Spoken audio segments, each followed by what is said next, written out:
Welcome to another video lecture on circuits. This one will cover the internal resistance in a battery, a little bit more on complex circuits, and how we actually measure current and voltage. So without further ado, here we go.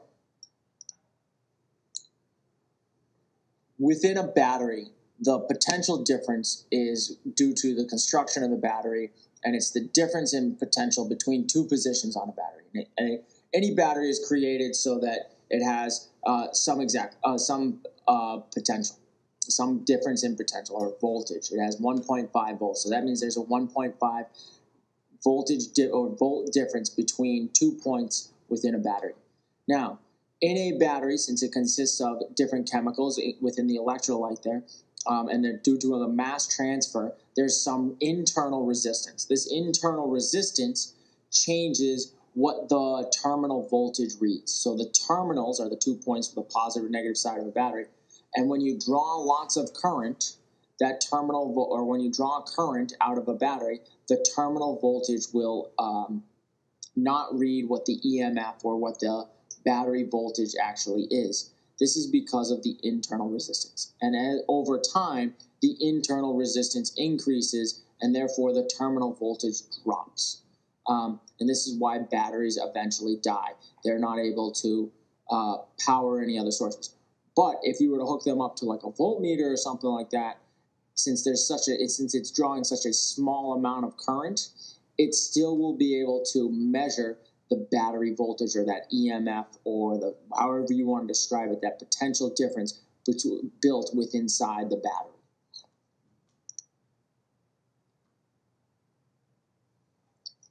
A practical example of this is when you turn on your car. If you turn on the headlights of your car before you actually start your car and you turn it on, boom. I don't expect actually many of you to own cars, but hopefully you've at least maybe seen a car start up.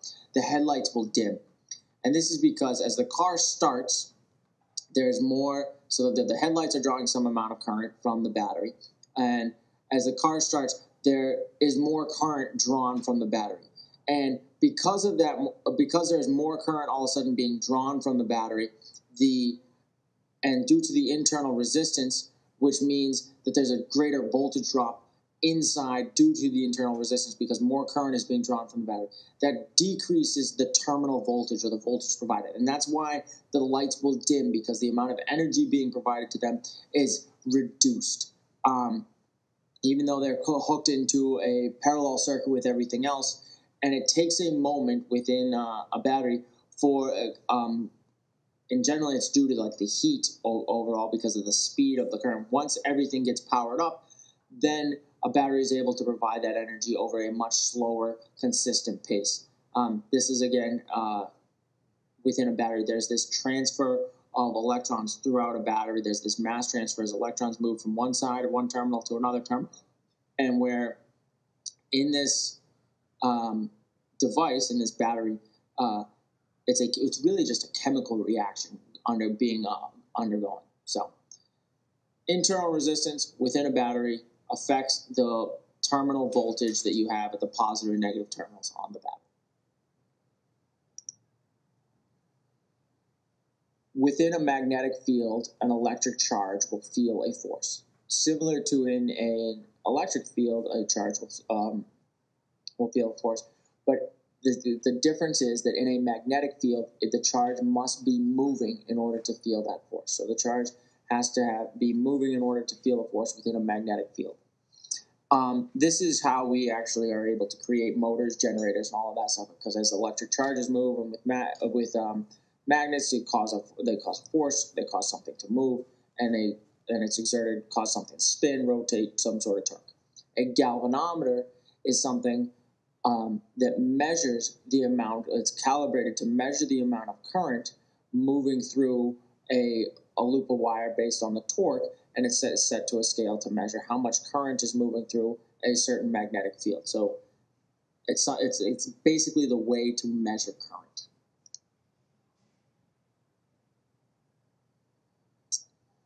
An ammeter, or if we use a multimeter and have it on the ammeter setting, is something that measures current. It works by using what are called shunt resistors. And shunt resistors allow current to allow a bypass for current to flow. And then they're actually also used, if you think about it, in the newer Christmas tree lights or Hanukkah bush lights, however you want to describe it, where if one light burns out, the whole circuit, the whole line doesn't go out, even though they are connected in parallel too. The shunt resistor will allow extra current to flow through this, and only a small amount of current to go to that one light. Or in this case, it allows a small amount of current to go to the galvanometer, and which measures the amount of current, the actual overall current flowing through the device, because it measures a percentage of what the overall current in the wires are. And so it may take one or more resistors, shunt resistors here, to be able to work in parallel with this system. A voltmeter is used to measure the voltage. Quite often, voltmeter measures volts, which is always connected in parallel within a circuit between two different points. And so by connecting in parallel, it has the same voltage drop across it as whatever device there is within the circuit, or whether it be the battery, same voltage gain across that device. And from this, it has a very high amount of resistance inside of it, so it only draws a very small amount of current. Because of this high resistance, it draws a very tiny, tiny, tiny amount of current, and it's able to measure the voltage drop within that. So as you, on a multimeter or a voltage meter, you have different settings. So what you're actually doing is you're changing the amount of resistance in the voltmeter, so that way it can measure a higher amount of voltage, and because of that, it's drawing more current. So this is just how a couple different meters actually work that we've used throughout the week. Hope this helps you out, and may probably have a few questions. Bring those to class. Next is going to be a practice problem on complex circuits. So done with the meters, pretty much done. We're going to look at a little bit over the weekend, or the next video we'll look at capacitors in circuits. All right, review problem, complex circuit review problem. Please calculate the power dissipated by R5. So just in case you can't see this, R1 is the horizontal upper left-hand resistor. R2 is the first, going from left to right, vertical resistor. R3 is the second, going from left to right, horizontal resistor. R4 is the third or the middle vertical resistor, or excuse me, the second or the middle vertical resistor. And R5 is the resistor all the way to the right vertical. So what I'd like you to do is calculate the power dissipated by the fifth resistor there, R5. This is a 24-volt battery. It has R1, the values are over here. R1 is 3 ohms, R2, 5 ohms, R6, 2.6 ohms, R4, 6 ohms, R5, 4 ohms. So there you go. Quick little review problem. Have a blast. Put it online. See you later. So if you had a little trouble viewing that last circuit diagram, here is the same circuit diagram again. It's just redrawn in a different way. Maybe you are a little bit more familiar with it this way, or it makes a little bit more sense this way. But so the resistors are, and we're going to go clockwise, starting from the upper left, or the far to the left one. The far left one, horizontal, R1.